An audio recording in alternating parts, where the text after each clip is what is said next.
राधे राधे। जय जय श्री राधे। श्री हरिवंश राधा वल्लभ लाल की जय हो। सभी संतों हरिभक्तों की जय हो। हमारे ठाकुर जी महाराज की जय हो। हरिवंश महाप्रभु की जय हो। पूज्य गुरुदेव महाराज की जय हो। सभी संतों हरिभक्तों की जय हो। बहुत बहुत स्वागत है आपका हमारे चैनल में। हम ठाकुर जी के कृपा पात्र संतों और हरिभक्तों की कथाओं का श्रवण कर रहे हैं और बहुत प्यारे प्यारे चरित्रों का श्रवण हो रहा है। आइए इसी श्रृंखला में आज हम ठाकुर उद्धारण दत्त की कथा का श्रवण करते हैं। बहुत बहुत आनंद आने वाला है, ध्यान से सुनिएगा। जय श्री राधे। और इन कथाओं को ज़्यादा से ज़्यादा लोगों तक शेयर कीजिए ताकि भक्तों के चरित्र सुन के उनके भी मन में भक्ति बढ़े, वो भगवान के मार्ग पर आगे चलें और ठाकुर जी के चरणों में हमेशा सेवारत रहें। जय हो। जय श्री राधे। 15वीं शताब्दी के अंत में बंगाल के हुबली जिले में सरस्वती नदी के तट पर स्थित सप्तग्राम नामक एक समृद्धिशाली नगर था।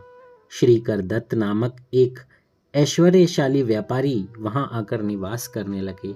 श्रीकर दत्त शांडिल्य गोत्रीय प्रसिद्ध वैश्य थे। वे अपनी सदाशयता और दया धर्म परायणता के कारण वहां के निवासियों के अत्यंत श्रद्धापात्र हो गए थे। वे भूखों, अनाथों और दुखियों की सहायता करने में कुछ भी उठा नहीं रखते थे। उनकी धर्मपत्नी भद्रावली भी सुशीला, सच्चरित्रा, पतिपरायणा एवं दया धर्मशीला थी। जय हो।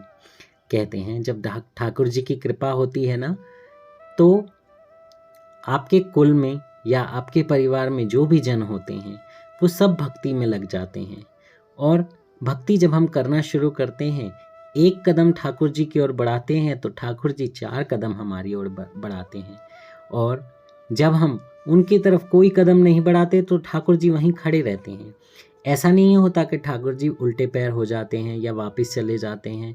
ठाकुर जी कहीं नहीं जाते। ठाकुर जी बस वहीं खड़े रहते हैं और देखते रहते हैं कि मेरा भक्त अब मेरे पास आएगा, वो मेरे को स्मरण करेगा, वो मेरे को बुलाएगा, पुकारेगा, वो मेरे को प्यार करेगा, वो मेरे से प्रार्थना करेगा, तब मैं दौड़ा चला जाऊंगा। लेकिन हम लोग माया में ऐसे फंस गए हैं कि उनकी तरफ जाते ही नहीं। हम तो उल्टा उनसे और 4 कदम पीछे जाने की सोचते हैं। क्या करते हैं पीछे जाकर? देखिए, हम शराब पीना, मांस खाना, गंदे विचार करना, बहुत सारे ऐसे कुकर्म करने लग जाते हैं कि उनकी तरफ तो जाते नहीं बल्कि गर्त की ओर चले जाते हैं, बुरे काम की ओर चले जाते हैं, बुरे काम करने लग जाते हैं। तो ऐसा नहीं करना चाहिए, क्योंकि अगर आप चाहते हैं कि आपके कुल का उद्धार हो, आपकी पीढ़ियों का उद्धार हो, आपका उद्धार हो, आप भगवत धाम को जाएं, तो आपको ठाकुर जी की तरफ मुड़ना होगा।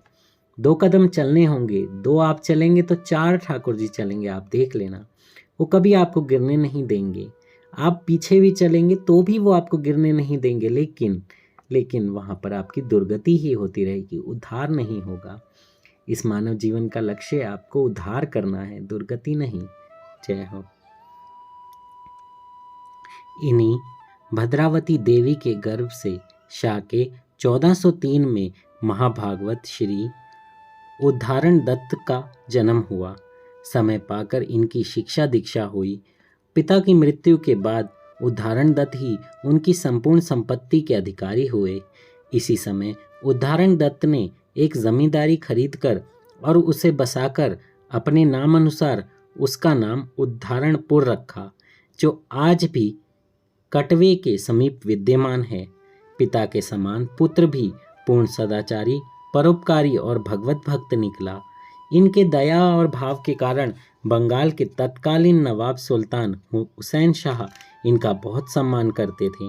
जिस समय भगवान चैतन्य देव के परम प्रिय सहचर श्री नित्यानंद जी बंगाल में हरिनाम अमृत पान करा रहे थे, उसी समय उनसे हरिनाम की दीक्षा लेकर ठाकुर उद्धारण दत्त प्रेम निमग्न हो गए और अपने पुत्र श्रीनिवास को अतुल संपत्ति का मालिक बनाकर श्री नीलाचल धाम को चल पड़े। जय हो। जय हो। देखिए कितनी कृपा हुई।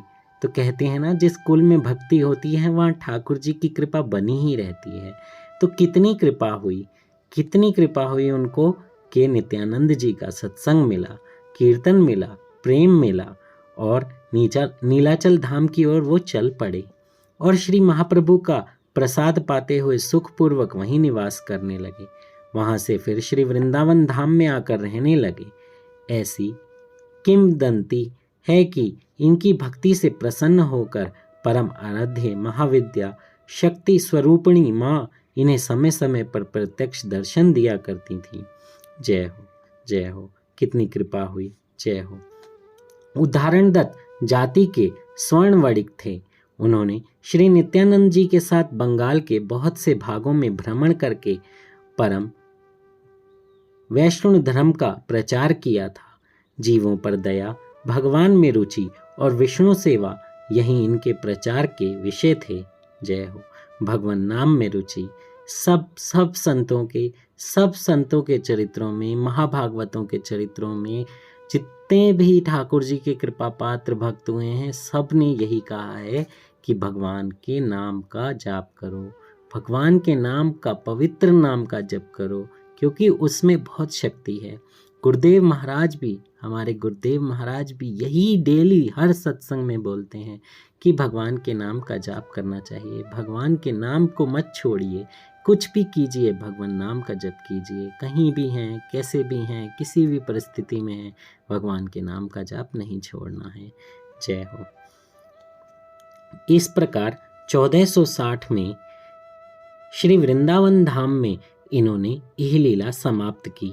आज भी श्री वृंदावन धाम में वंशीवट के निकट श्री उदाहरण दत्त का प्रसिद्ध समाधि मंदिर बना है और प्रतिवर्ष हजारों यात्री उनके समाधि मंदिर पर श्रद्धापूर्ण पुष्पांजलि चढ़ाकर अपने आप को सौभाग्यशाली समझते हैं। जय हो, जय हो। बहुत सारे संतों के ऐसे छोटे छोटे मंदिर हैं वृंदावन में। हम लोग जाते हैं पर समय नहीं निकाल पाते तो जल्दी जल्दी भाग आते हैं या देख नहीं पाते। जब भी वृंदावन जाएं तो संपूर्ण वृंदावन में घूमिए, वहाँ का विचरण कीजिए, वहाँ की स्थलियों के दर्शन कीजिए। देखिए कितने सारे प्रसिद्ध संत वृंदावन में आकर ही अपने शरीर को छोड़ कर गए हैं, क्योंकि जो वृंदावन में अपने शरीर को छोड़ता है वो वापस आता भी है तो वृंदावन ही आता है, बाहर नहीं जाता, कोई भी योनि हो।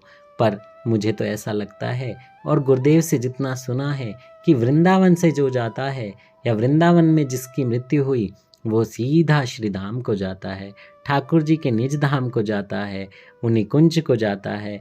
बस जैसी पद्धति में वो है उसी तरह ठाकुर जी उसे गति देते हैं। और अगर कोई ठाकुर जी की सेवा के लिए आना भी चाहे तो फिर वो यही मांगता है कि मुझे ठाकुर जी वृंदावन का ही वास देना, चाहे मुझे वहाँ का कण, चाहे रज, चाहे मुझे वहाँ का पत्थर, चाहे मुझे वहाँ का पेड़, चाहे मुझे वहाँ का कीड़ा, कुछ भी बनाना, पर बनाना वृंदावन का ही। बाहर मत भेजना, बाहर नहीं जाना मुझे। आप भी भगवान से यही प्रार्थना कीजिए कि ठाकुर जी आप मुझे वृंदावन का ही वास दीजिए, वृंदावन में ही रखिए। वृंदावन के प्रेम से बढ़कर कुछ भी नहीं है। जय हो। जय श्री राधे। श्री हरिवंश। कथा कहने में मुझसे कोई त्रुटि हुई हो तो क्षमा कर दीजिएगा। जय जय श्री राधे।